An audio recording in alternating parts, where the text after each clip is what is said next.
Wisconsin Historical Society, 1907. Tear down red flag. Coburn farmers get mad when anarchist flag is unfurled. A. Wizawatsy's home in the town of Coburn was stormed by farmers, 5%, when the anarchist flag was removed from the pole and torn to shreds. It was replaced by an American flag. Wizawaty has been in jail at Chippewa Falls, unable to pay his fine for selling liquor without a license. Wizawaty unfurled the red flag July 4th, and since then the farmers had planned the raid.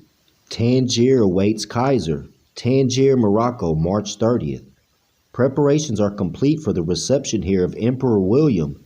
The pier has been carpeted and decorated, and numerous arches have been erected in the streets along the route of the procession. The Moorish and German flags are displayed everywhere.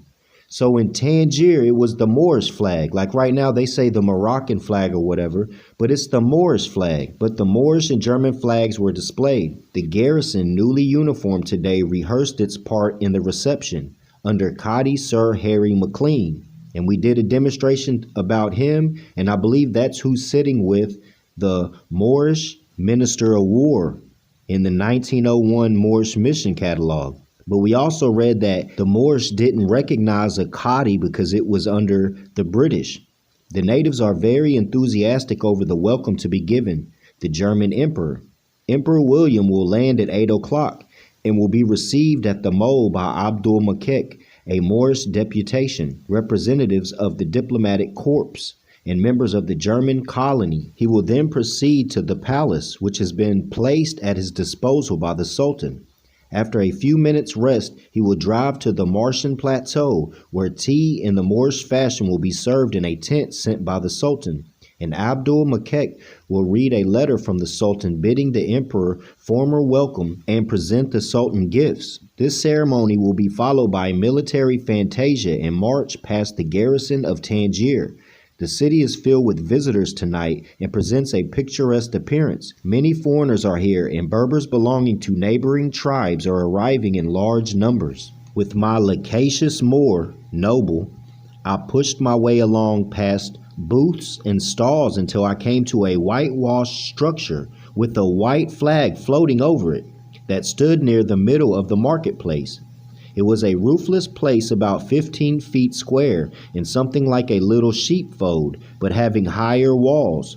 Through the open doorway I saw an inner enclosure, out of which a man came forward. He was a wild-eyed in tattered garments and dirty, disheveled, and malevolent of face. "See," said my guide, "see, my lord, a Moorish Saint's house.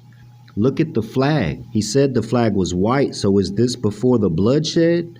This one is 1897. The first one that we did, 1905, and the second one with the German and Moorish flag is 1907. Look at the flag. "So shall my lord know a saint's house. Here rest the bones of Sidi Gali," which is Ali, "and that is the saint that guards them. A holy man, yes, a holy man. Muslims pay him tribute. Sacred place, yes, sacred. No Nazarene may enter it, but Muslims, yes. Muslims may fly here for sanctuary. Life to the Muslim, death to the Nazarene, so it is."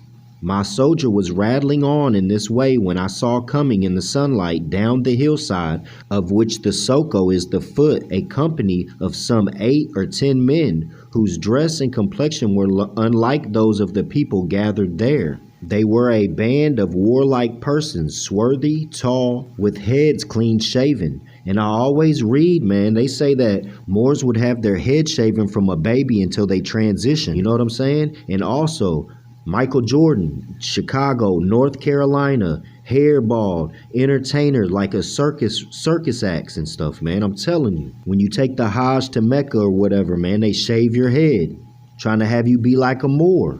But we have the Prophet's image, the Professor Drew image, and he has hair though, with heads clean shaven, except for one lock that hung from the crown.